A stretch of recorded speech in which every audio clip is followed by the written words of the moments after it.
দেখছেন এই মুহূর্তের আবহাওয়ার গুরুত্বপূর্ণ খবর। আর 15ই মে বৃহস্পতিবার। সুপ্রিয় বন্ধুরা, বঙ্গোপসাগরে ডানা পাচ্ছে ঘূর্ণিঝড় শক্তি। ইতিমধ্যেই আস্তে আস্তে শক্তি বৃদ্ধি করছে এই ঘূর্ণিঝড়। তো বঙ্গোপসাগরে এই ঘূর্ণিঝড় কবে আছড়ে পড়বে আমাদের বাংলা? আজকে কোন কোন জেলায় এবং কোন কোন রাজ্যে বৃষ্টিপাতের সম্ভাবনা রয়েছে, কোন কোন জেলায় ভারী থেকে অতি ভারী বৃষ্টিপাতের সম্ভাবনা রয়েছে এবং কোন কোন জেলায় ভারী বজ্রপাতের সতর্কবার্তা রয়েছে, সবকিছুই থাকছে প্রতিবেদনে। আরব সাগর এবং বঙ্গোপসাগর দুই জায়গায় কিন্তু আমরা ঘূর্ণিঝড় দেখতে পাচ্ছি। আরব সাগরও কিন্তু একটা শক্তিশালী ঘূর্ণিঝড় আমরা দেখতে পাচ্ছি আরব সাগরে। বঙ্গোপসাগরে একটা ঘূর্ণিঝড় আস্তে আস্তে শক্তি বৃদ্ধি করছে। এই বছর বর্ষা কেরলে প্রবেশ করবে প্রায় 10 দিন আগে। ভারতবর্ষে এই যে আগে বর্ষার প্রভাবে কিন্তু অনেক জায়গায় বন্যার পরিস্থিতি তৈরি হতে পারে। ব্যাপক বৃষ্টিপাত নিয়ে প্রবেশ করছে এই শক্তির প্রভাবে বর্ষা আগে প্রবেশ করবে। এদিকে কেরলে প্রচণ্ড বৃষ্টিপাত হবে। হায়দ্রাবাদ, বেঙ্গালুরুর কাছাকাছি এই যে এরিয়াগুলো দেখছেন, সোলাপুর, হায়দ্রাবাদ, এই যে খোলালপুর থেকে শুরু করে বেঙ্গালুরু, কোয়েম্বাটুর, এইসব অঞ্চলে অতি ভারী extremely heavy two heavy rainfall হবে। এদিকে মেঘালয়, আসাম, গুয়াহাটি, ত্রিপুরা এবং উত্তরবঙ্গে আগে প্রবেশ করবে এই বর্ষা। তারপরে কিন্তু 1 তারিখের মধ্যে কিন্তু বর্ষা প্রবেশ করে যাবে দক্ষিণবঙ্গে। তো অনেক কিছুই আপডেট থাকছে, অবশ্যই ধৈর্য সহকারে দেখুন। আমরা প্রথমত যাব স্যাটেলাইট চিত্রতে, সেখান থেকে দেখতে পারবো কোন কোন জেলায় বৃষ্টি হচ্ছে। ইতিমধ্যে বৃষ্টি হচ্ছে গোয়ালপাড়া, গুয়াহাটি, শিলং থেকে শুরু করে রংপুর, গোড়াঘাট থেকে শুরু করে ময়মনসিংহ, কোচবিহার, মোটামুটি শিলিগুড়ি, এইসব অঞ্চলে বৃষ্টিপাত আমরা দেখতে পাচ্ছি। বঙ্গাইগাঁও থেকে শুরু করে এইসব অঞ্চলে ভারী থেকে অতি ভারী বৃষ্টি আমরা লক্ষ্য করতে পারছি। কাল রাত থেকেই অনেক জায়গায় বৃষ্টিপাত হয়েছে। গোয়ালপাড়া থেকে শুরু করে শিলং, গুয়াহাটি এইসব অঞ্চলে বৃষ্টিপাত হয়েছে।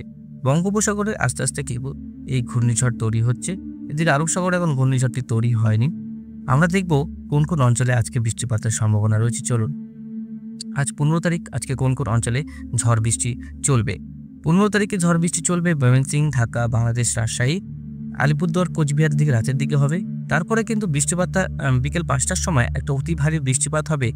সেটা হচ্ছে জায়গাগুলো হচ্ছে দেবাগ্রাম থেকে শুরু করে করিমপুর, দমকল, মুর্শিদাবাদ, রাজশাহী, বহরমপুর, বেলডাঙ্গা, কেতুগ্রাম, কাটোয়া, দেবাগ্রাম, বিতলি থেকে শুরু করে কৃষ্ণনগর, বেগুনডা, ছাপড়া, এইসব অঞ্চলে অতি ভারী বৃষ্টি লক্ষ্য করা যাবে। সঙ্গে দুমকা হওয়া থাকবে 40 থেকে 70 কিলোমিটার গতিবেগ নিয়ে। চাকদা, বগনান, খড়দা, কোলাঘাট, ঝাড়গ্রাম, চাকুলিয়া, গোপীবল্লভপুর, এইসব অঞ্চলে ভারী বৃষ্টি আমরা লক্ষ্য করতে পারবো। তাছাড়া আজকে বৃষ্টিপাতের সেভাবে কোনো সম্ভাবনা নেই। কোনো পরিবর্তন আসলে অবশ্যই আপডেটে জানতে পারবেন।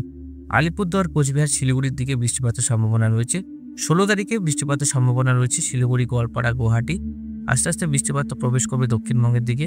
দক্ষিণবঙ্গে কালকে পূর্ব মেদিনীপুর, পশ্চিম মেদিনীপুর, তারপরে এদিকে পুরুলিয়া, উড়িষ্যা, তারপরে নদিয়া, বীরভূম, তারপরে এদিকে মুর্শিদাবাদ, আরামবাগ, কতুলপুর, গোয়ালতর, চন্দ্রকোনা, বিষ্ণুপুর, খাতড়া, সোনামুখী, চাকুলিয়া, এসব অঞ্চলে কালকে বৃষ্টিপাত হবে। কালকে শুক্রবার, কালকে এইসব অঞ্চলে বৃষ্টিপাত হবে। শনিবার দিকে বৃষ্টিপাতটা স্প্রেড করবে দক্ষিণবঙ্গে। শনিবারে বৃষ্টি থাকবে। 17 তারিখে বৃষ্টি থাকবে বর্ধমান, তারপর বর্ধমানের দিকে একটু বৃষ্টিপাতের থাকার সম্ভাবনা রয়েছে।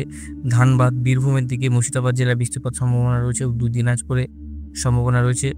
17 তারিখ রাতের থেকে পরিবর্তন আসবে উত্তর দিনাজপুর, দক্ষিণ দিনাজপুর, কোচবিহার, ধুবড়ি, রংপুর, গোয়ালপাড়া, এসব অঞ্চলের আবহাওয়ার।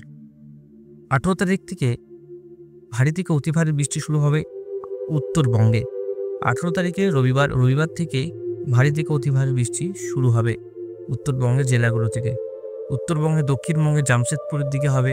তারপরে পুরুলিয়া, বাঁকুড়া, রঘুনাথপুর, জামশেদপুর যেটা বললাম, আসানসোল, দুমকা, নরহাটি, চন্দননগর, শান্তিপুর, শিবগঞ্জ, এসব অঞ্চলে কিন্তু ঝড় বৃষ্টি চলবে।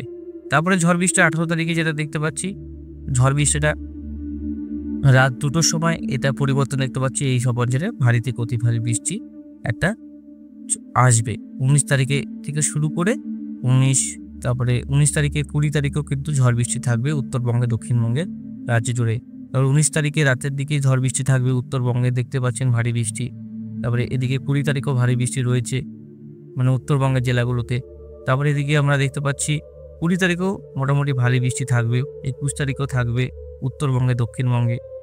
তারপরে আপনার 22 তারিখেও বৃষ্টি থাকবে, 23 তারিখেও বৃষ্টি থাকবে, 24 তারিখেও থাকবে, মানে হালকা কম বেশি বিক্ষিপ্তভাবে হবে। তারপরে আমরা 25 তারিখে যদি আপডেট দেই, 25 তারিখেও কিন্তু বৃষ্টিপাত থাকবে, মানে লাগাতার এখন বিক্ষিপ্তভাবে বৃষ্টিপাত থাকবে। বর্ষার একটা অনুকূল মানে পরিবেশ তৈরি হয়েছে আগে থেকে। বর্ষা এই যে ঘূর্ণিঝড় বা নিম্নচাপ এটা প্রবেশ করবে কিন্তু বর্ষাটাকেও টেনে নিয়ে আসবে। আরেকদিকে ঘূর্ণিঝড় তৈরি হচ্ছে আরব সাগর, সেটা আমাদের থেকে অনেকটাই দূরে। এটা ল্যান্ডফল কোথায় হতে পারে সেটাও দেখাবো আপনাদেরকে। আগে আমরা বৃষ্টিপাতটা দেখিনি। নিম্নচাপটা চট্টগ্রাম হয়ে বাংলাদেশ এবং উড়িষ্যা উপকূল হয়ে কিন্তু প্রবেশ করবে 28 তারিখ 29 তারিখ। আস্তে আস্তে গোটা বেঙ্গল জুড়েই কিন্তু বৃষ্টিপাত শুরু হবে। ঠিক আছে, এখানে ঘূর্ণিঝড়টা এখানেই কিন্তু আস্তে আস্তে শক্তি হারাচ্ছে। এটা হচ্ছে আরব সাগরে। এটা দেখা যায় পরবর্তীকালে কি হয়, এটা ঘূর্ণিঝড়টি বড় আকার নিতে পারে। একটা পরিবর্তন আসছে এখন। বৃষ্টিপাত কিন্তু ব্যাপকভাবে বৃষ্টিপাত হবে এইসব অঞ্চলে। এসব অঞ্চলে যেহেতু বর্ষা প্রবেশ করবে কেরল দিকে বর্ষা প্রবেশ করে সোজা মেঘালয় প্রবেশ করবে বাংলাদেশের এইসব অঞ্চলে। তো আমরা অ্যানিমেশনে যাব বৃষ্টিপাতের পরিমাণ কেমন থাকতে পারে কদিন। তো বৃষ্টিপাত কেমন থাকতে পারে একবার দেখে নেব। সেটা হচ্ছে আপনার এদিকে 28-29 তারিখ পর্যন্ত দেখুন বৃষ্টিপাত ব্যাপক হারে রয়েছে। এইসব অঞ্চলে প্রায় 200-250 মিলিমিটার বৃষ্টি। এদিকে রংপুরের দিকে 15 ইঞ্চি, এখানে 6 ইঞ্চি, আর গোয়ালপাড়ার দিকে ভারী বৃষ্টি রয়েছে, এদিকে 2 ইঞ্চি 3 ইঞ্চি। তারপরে এদিকে আপনার বৃষ্টিটা দেখতে পাচ্ছেন 21 ইঞ্চির কাছাকাছি বৃষ্টি, 5 ইঞ্চির কাছাকাছি বৃষ্টি, মানে বৃষ্টিপাত রয়েছে বন্ধুরা। এখন কোনো জায়গায় অ্যালার্ট রয়েছে কিনা সেটা একবার দেখব। এখন অ্যালার্ট কিন্তু কমলা সতর্কবার্তা রয়েছে হচ্ছে বংশী, তারপরে নস্টাগিয়া, শিলং, মানে আসামে আপনার মেঘালয়ের দিকে দেখতে পাচ্ছি কমলা সতর্কবার্তা। তাছাড়া কোনো পরিবর্তন বন্ধুরা, পরিবর্তন কোনো কিছু রয়েছে কিনা এক্সট্রিম ফরকাস্ট আপনাদের কাছে তুলে ধরবে যে কোন কোন জেলায় কেমন আবহাওয়া থাকতে পারে। আজকে একটু গরম থাকতে পারে হচ্ছে মালদা, দেওঘর, ভাগলপুর, পূর্ণিয়ার কাছাকাছি, পুরুলিয়ার কাছাকাছি। আজকে সেরকম বৃষ্টিপাত নয়, হলেও দুপুরে পরে হালকা হবে যদি হয়, চান্সেস কম, কিন্তু যদি হয় তো হালকা হওয়ার সম্ভাবনা রয়েছে। 28 তারিখ 19 তারিখ থেকে কিন্তু আবহাওয়া একদম ঠান্ডা অনুকূল পরিবেশ তৈরি হবে। আর আপনার টেম্পারেচার যে তাপমাত্রা সর্বোচ্চ তাপমাত্রা থেকে অনেকটাই কিন্তু কমবে, 2 থেকে 3 ডিগ্রি কিন্তু কম থাকার সম্ভাবনা রয়েছে। আশেপাশে 27 ডিগ্রি 26 ডিগ্রি, উত্তরবঙ্গের জন্য 24 ডিগ্রি, দক্ষিণবঙ্গের জন্য 30 থেকে 35 ডিগ্রির কাছাকাছি থেকেও কম, তো ধরুন 32 ডিগ্রি সর্বোচ্চ থাকার সম্ভাবনা রয়েছে। তাছাড়া কিন্তু সেইভাবে এখনো পর্যন্ত বৃষ্টি আমাদের পশ্চিমবঙ্গে দেখতে পাচ্ছি না আজকে। এখন যা বৃষ্টি হচ্ছে শিলং, আসামের দিকে হওয়ার সম্ভাবনা রয়েছে।